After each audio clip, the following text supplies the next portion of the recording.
Hello, hello tout le monde, donc bienvenue dans la partie numéro 2 d'un moment de lecture avec Yeshua et Maloua. Et là, on va lire, vous savez, le fameux livre qu'on lit tout le temps, 365 jours pour découvrir la Bible. Donc, on en est toujours au livre de la Genèse avec différentes histoires. Et là, maintenant, après que Isaac ait connu Rebecca, sa femme, et bien maintenant, sa femme va avoir des enfants. Donc, je vous montre rapidement les images. Tac.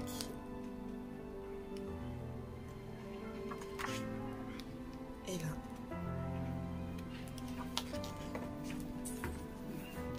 Eh ben, sans plus tarder, on va lire. Hein. Alors, jour 42, le chouchou d'Isaac. Alors, cette histoire, on la retrouve dans le livre de Genèse, chapitre 25, versets 26 à 28. Et ce qui est bien avec ce livre-là, encore, c'est que ça nous permet en fait de traverser différentes histoires de la Bible de manière assez rapide. Et du coup, ça crée aussi un complément avec la partie numéro 1 où nous lisons la parole de Dieu aussi. Alors, Ésaü était l'aîné des jumeaux. Il était né quelques minutes avant son frère. C'était un bébé vigoureux qui avait les cheveux roux. Dès sa naissance, en grandissant, il devint un chasseur habile, passant la plupart de ses journées à l'extérieur. Isaac était très fier de son aîné. Ils passaient beaucoup de temps ensemble en s'occupant de leurs nombreux troupeaux. Le chouchou de Rebecca, Rebecca donc la femme d'Isaac. Genèse 25 versets 26 à 29. Jacob était né juste après Ésaü. Il tenait le talon de son frère par la main. Il ne ressemblait pas du tout à son frère. Jacob était un enfant calme. Il n'aimait pas la chasse et préférait passer du temps avec sa mère. Il avait la peau douce. Quand Ésaü revenait affamé de la chasse, il appréciait par-dessus tout la nourriture que lui préparait Jacob. Jacob était de loin le préféré de sa mère. Pour un bol de soupe, Genèse 25, versets 29 et 34. Un jour, après une journée de chasse épuisante, Ésaü rentra dans la tente familiale.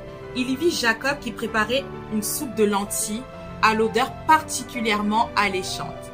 Il dit « Cela sent bon, je meurs de faim, donne-moi vite de cette soupe. » Bien que calme, Jacob était un homme rusé. Il continua à remuer la soupe et eut une idée. Il répondit « Je veux bien te donner un bol de cette délicieuse soupe, mais seulement en échange de ton droit d'aînesse, parce que Jacob était le cadet, il était le plus jeune. Ce droit était une bénédiction particulière réservée au fils aîné, que le père lui donnerait avant de mourir. Ésaü répondit « Tu peux avoir tout ce que tu veux, mais donne-moi un bol de cette soupe. » Alors Jacob accepta et le regarda manger. Ésaü avait échangé une bénédiction de grande valeur contre un banal bol de soupe. Et cela semblait n'avoir aucune importance pour lui. Alors, ce que je peux vous dire par rapport à ce qu'on vient de lire, c'est que au moment où Rebecca était enceinte, elle avait eu de vives douleurs. Et à un moment donné, elle est partie, elle avait tellement de vives douleurs qu'elle est partie consulter l'Éternel. Et l'Éternel lui a expliqué qu'elle portait en son sein deux nations. Donc qui correspond à Ésaü et Jacob. Et en fait, dès le départ, on avait expliqué que ce serait que le plus jeune en fait aurait la bénédiction et qu'il aurait des bénédictions plus grandes que celles de l'aîné. Et donc du coup en fait c'était juste la suite logique et l'accomplissement de la prophétie qui était en train de se passer. Donc là on va continuer. Donc on va lire du jour 45 au jour 47 et je vous montre.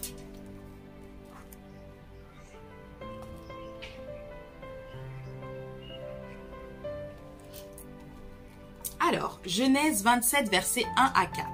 Isaac était devenu vieux. Il marchait avec difficulté. Avec l'âge, il devenait petit à petit aveugle. Il ne pouvait plus sortir de sa tente. Il appelait Ésaü et lui dit « Mon fils, je ne serai plus parmi vous très longtemps. Je sens que je vais bientôt mourir. Il est temps de te transmettre ma bénédiction. » La bénédiction, en fait, qui revient aux aînés. « Mais avant cela, prends ton arc et tes flèches et rapporte-moi du gibier. Tu prépareras un ragoût comme je l'aime. Une soupe, voilà. Un pot-au-feu, on va dire. Je le mangerai et te donnerai ma bénédiction avant de mourir. » L'idée folle de Rebecca. Genèse 27, versets 5 à 17. Rebecca avait entendu la conversation d'Isaac et d'Ésaü. Elle eut alors une idée folle. Comme Jacob était son préféré, elle se dit que c'était lui qui devait être béni et non Ésaü. Pendant qu'Ésaü était à la chasse, elle s'empressa de préparer le ragoût favori d'Isaac. Puis elle appela Jacob et lui dit d'enfiler les habits d'Ésaü. Vous imaginez? Ainsi Jacob aurait l'odeur d'Ésaü. Elle recouvrit son cou et ses bras d'une peau de poil de chèvre. Ésaü était très poilu et si Isaac le touchait, il ne sentirait pas la différence. Donc Isaac, son mari. Tout était prêt. Jacob pouvait alors trouver son père et lui faire croire que c'était Ésaü qu'il allait bénir. Isaac donne sa bénédiction. Genèse 27, versets 18 à 29. Isaac entendit que quelqu'un entrait dans sa tente. Il dit, Ésaü, tu as fait vite? Tu es déjà de retour, Dieu a béni ta chasse. Isaac toucha son fils couvert de poils.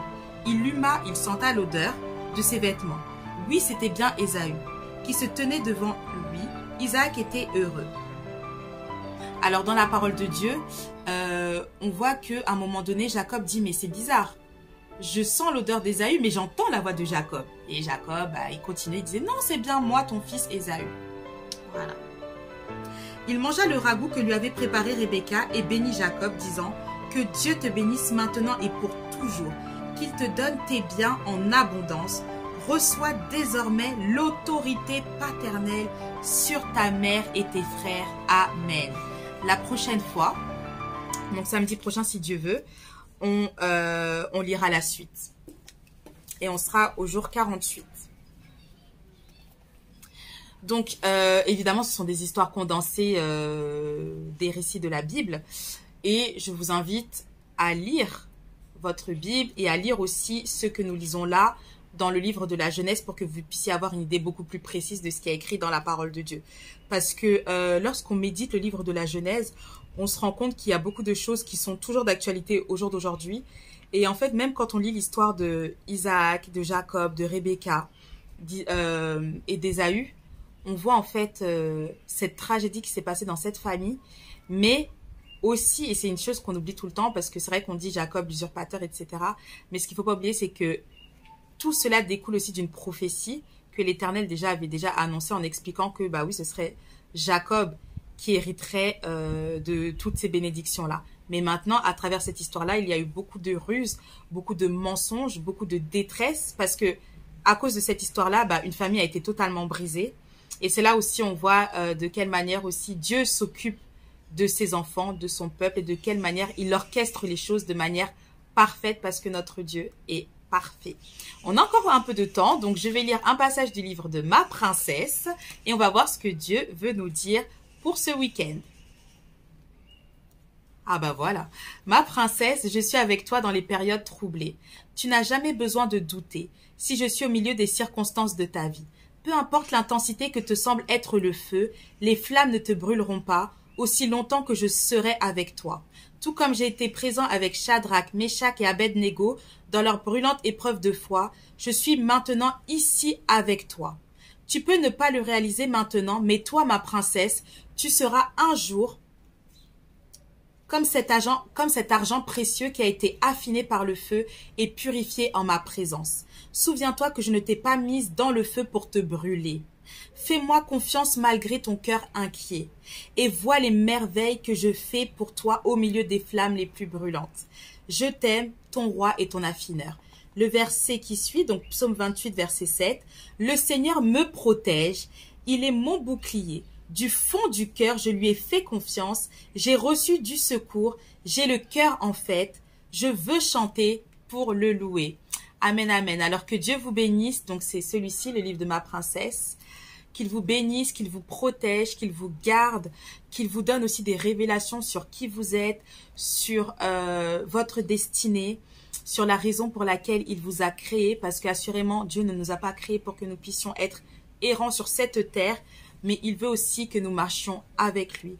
Il veut aussi que nous puissions le connaître, lui parler, être ses intimes et réagir comme des fils et des filles du Dieu vivant. Que Dieu vous bénisse, dominez partout où vous êtes, parce qu'avec notre Dieu vivant en nous, nous dominons dans tous les domaines. Et si tu ne vis pas cette domination, alors attache-toi à Dieu et assurément, avec Dieu, tu feras des exploits. Bon week-end à vous et que Dieu vous garde. Bye!